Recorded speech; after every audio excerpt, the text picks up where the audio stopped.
चलिए, तो खैर एक शेर है बड़ा खास इस मामले में। उर्दू के शब्द समझते हैं आप लोग थोड़े बहुत? तो बताओ कि अमन का मतलब क्या होता है? आजादी। अमन मतलब ये बहुत मजे लेता है सबके, खा के मार मार के हंसे करे। कौन सी उर्दू पढ़ी है तूने?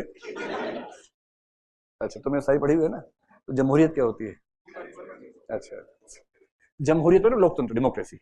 तो एक शेर ये है कि हम अमन चाहते हैं मगर जुल्म के खिलाफ। चुप रहना, ध्यान रखना। यही रोक दूंगा, ध्यान रखना। आप लोग भी खौफ में ठीक ठाक लगते हैं मुझे, कितना अच्छा लगता है खौफ में आपको देख के, है ना? एकदम चुप। तो क्या शेर है? हम अमन चाहते हैं मगर जुल्म के खिलाफ, गर जंग लाजमी है तो फिर जंग ही सही। हाँ, वाह, वाह। मेरा है नहीं वैसे, मैं बिना बात के ऐसे कर रहा हूँ। इसका भाव ये हुआ, आप बताएंगे क्या भाव हुआ? नहीं?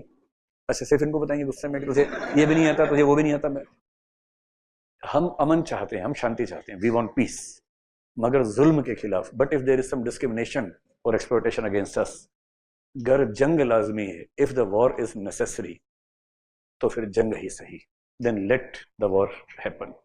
यही होना चाहिए कि भाई हमें शौक नहीं लड़ने का, पर ज्यादा मौज लोगे तो फिर लड़ लो, आ जाओ, ऐसा भी क्या है। बम जो बनाए हैं दिवाली पे थोड़ा बनाए हमने, परमाणु बम है, दिवाली पे कहाँ काम आएंगे? आओ। So this is the ethics of war. तो मान लीजिए पाकिस्तान कहे कि हम युद्ध शुरू कर रहे हैं, आप अपना देख लो, आपके अगेंस्ट कर रहे हैं, और करेंगे लंच करेंगे जालंधर में, डिनर करेंगे दिल्ली में। यही बोल के आए थे 65 में, लंच हमने ही कर लिया था फिर। तो ऐसा होता है कहीं पर ज्यादा उछलने के चक्कर में। So if they declare war, if they start war and they start aggression in our territory, क्या उसके बाद कोई इश्यू बचता है? या you have to get into the war, you have to get into the war. Terrorist attacks, yes.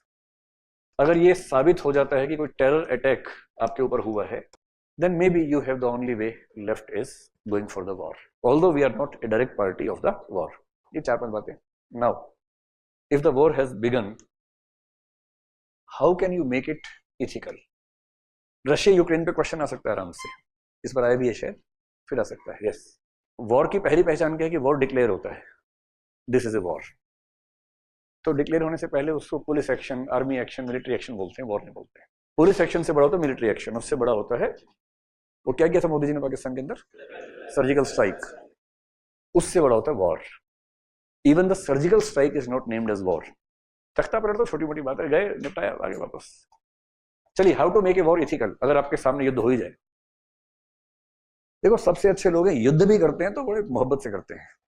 War है ठीक है, पर दो जिम्मेदार देश युद्ध लड़ेंगे तो दिखना चाहिए कि रिस्पॉन्सिबल कंट्रीज हैं। लाइक अगर रशिया यूक्रेन को बेस बना के बात करें, तो इसका तरीका क्या होता है कि आप जब भी युद्ध करते हैं, when you are going to attack a city, you announce maybe for 24 hours, 48 hours, that we will be attacking the civil centers in 48 hours. So all the civilians are requested to leave the place. आपको पता ना कि जब दूसरे देश की सैनिक पकड़ में आते हैं, soldiers, you cannot behave brutally with them once you catch them. So there is a code of conduct. So you have to follow that code of conduct. So professional behavior or conduct with enemy as per international treaties.